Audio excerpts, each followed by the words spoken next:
Recently, I posted an updated version of my Rev BFG preset that now uses Dynacabs.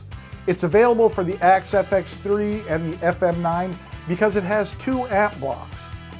Now in that video I said that if FM3 owners were interested, let me know and I would make an FM3 version. Well, there was interest. So I have made an FM3 version.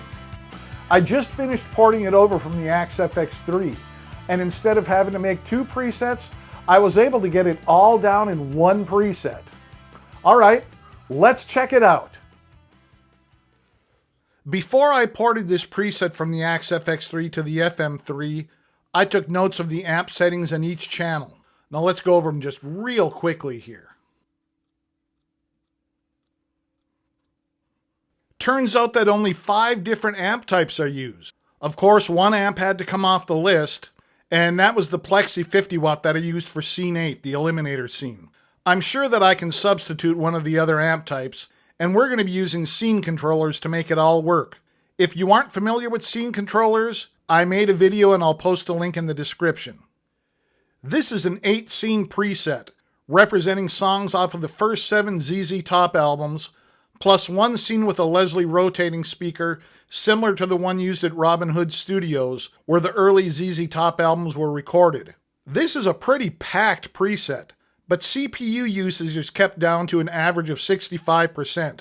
Besides the in and out blocks, it uses the gate, comp, drive, ring mod, pitch, amp, cab, rotary, delay, and reverb blocks.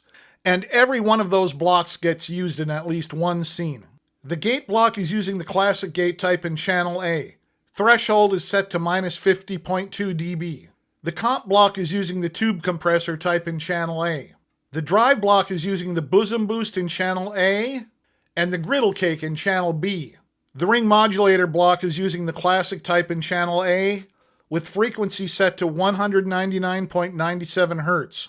The pitch block is using the octave divider in channel A, going down 1 octave. The amp block is using the 1959 SLP normal in channel A, the 1959 SLP treble in channel B, the 1959 SLP jumped in channel C, and the 6G super in channel D. The cab block is using a combination of the 4x12 1960 TV and the 4x12 Friedman GB in channel A, and the 2x12 double verb in channel B. The rotary block is using mostly default settings in channel A. Rate is set to 1.170 Hz. The delay block is using the digital monotype in channel A, with time set to 112 milliseconds. Mix is set to 5.9%. The reverb block is using the medium room type in channel A. Time is set to 0.90 seconds, and mix is set to 12.2%. Channel B is using the studio type. Time is set to 2.5 seconds, and the mix is set to 6.6%. Scene 4 doesn't use the amp block. That's the Leslie scene. But that still leaves 7 scenes, all with different amp settings, using 4 amp types. The first 5 scenes will need no changes at all. But that still leaves 3 scenes that use different amp settings from the other 5. How are we going to remedy that? Well, like I said earlier, we'll use scene controllers. Let's see what we need to do. I made a chart of the amp settings for each scene. Scenes 6 and 7 use the 1959 SLP jumped, which is also used in Scene 3.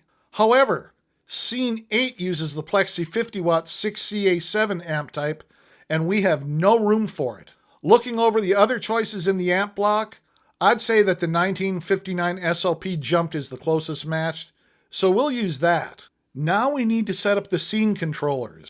The thing about using scene controllers is that they're active in all scenes, which can be a pain when you have 8 scenes to set up. We'll set up scene controllers for gain, bass, mid, and treble. Gain will be controlled by scene controller 1, bass will be controlled by scene controller 2, mid will be controlled by scene controller 3, and treble will be controlled by scene controller 4. Click on the Controllers tab and select Scene Controllers 1 and 2. I'll use my amp setting list to populate the settings. The thing to remember about scene controllers is that they're set up for percentages. For example, if you want to use a setting of 5.68, you'll need to enter 56.8%. Remember that and you'll be good to go. Now once you're done with Scene Controller 1 and 2, go on to Scene Controller 3 and 4. Once you've entered your scene controller data, save the preset. Then review all of your scenes to make sure the amp block settings are correct. If you had to make any changes, save it again. Alright, time to demo this preset for you guys.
I hope you FM3 owners really enjoy this preset.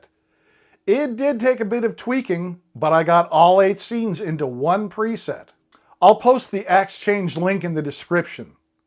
I'm going to assume that firmware 7 will be out of beta by the time this video goes live on August 23rd. So leave me a comment and let me know what you think about this preset.